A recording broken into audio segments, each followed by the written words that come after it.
Howdy, my name is Lesa Snider. I'm the author of the iPhoto and Photoshop series of missing manuals. You can catch up with me on the web at photolisa.com, on Twitter, or on Facebook, where you can download a free 2-page Photoshop cheat sheet. In today's tutorial, I want to discuss how to handle multi-layer documents. But first, I shall regale you with all the reasons why you want to be editing with layers in the first place. Let's go ahead and make sure that we're in expert mode, or if you're using a version of Elements a few versions back, it could be called full edit mode. You also want to make sure you can see your layers panel by turning on the layers button in the Elements toolbar down here at the bottom of the workspace. Now let's spend just a moment talking about the kinds of edits that I performed on different layers. So let's just click the first layer up from the original, turn its visibility eye on, and you'll see that that is a levels adjustment layer, and I used it to alter the lighting in the image. The next layer up is an empty image layer onto which I've used the healing brush and to lighten the darkness underneath her eyes just a little bit. You can see that I lowered the opacity to about 25%.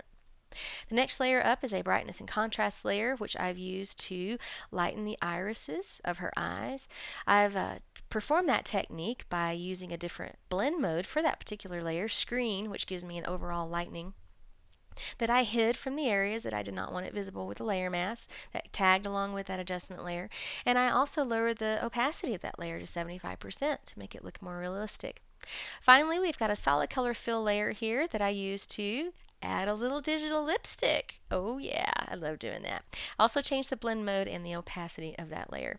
So you can see that doing each kind of edit on a separate layer builds in enormous flexibility to your document because people change their mind all the time.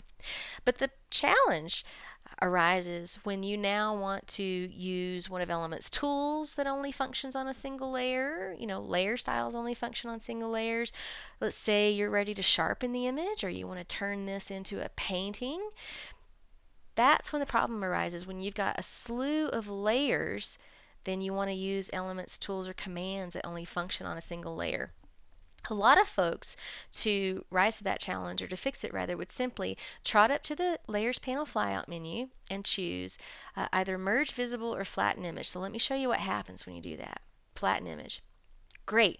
Now you've indeed got a single layer onto which you can use Elements, tools, filters, and what have you.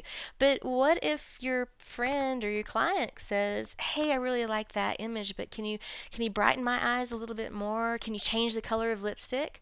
Well, you've kind of baked yourself into a corner here, so to speak, because you don't have your layers anymore. So let's go ahead and use the world's most popular keyboard shortcut to undo what I just did, which is Command Z on a Mac or Control Z on a PC. So the next time you are tempted to flatten or merge your layers, let me show you an alternative which works really, really well. You can use this command in either keyboard shortcut form or you can use a menu.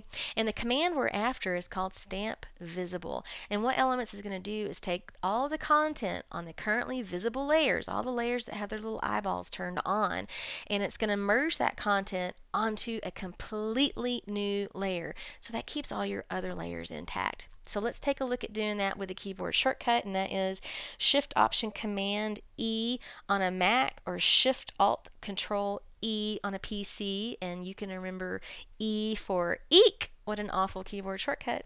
But in all seriousness, if you look at the positioning of your hands on your keyboard when you do that command, and I'll just do it one more time. Let's press delete to get rid of that layer.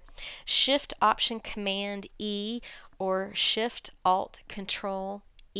When you look at your finger positioning on your keyboard, your fingers are all close together, so that can also be helpful in memorizing that keyboard shortcut. Now let's take a look at how to get at it via a menu. I'll delete that layer. It also requires one modifier key, so let's press and hold the Option key on a Mac or the Alt key on a PC and trot up to the Layers panel flyout menu, and we're going to choose Merge Visible.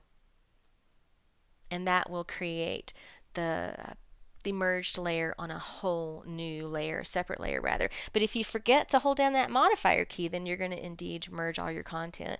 So let's do that one more time. Once more with feeling, hold down Option on a Mac, Alt on a PC, chart up to the Layers Panel flyout menu and choose Merge Visible. Now at this point you are free to move about the filter menu or use any other of Element's tools that only work on single layers. So I hope that's been helpful to you. I will see you next time.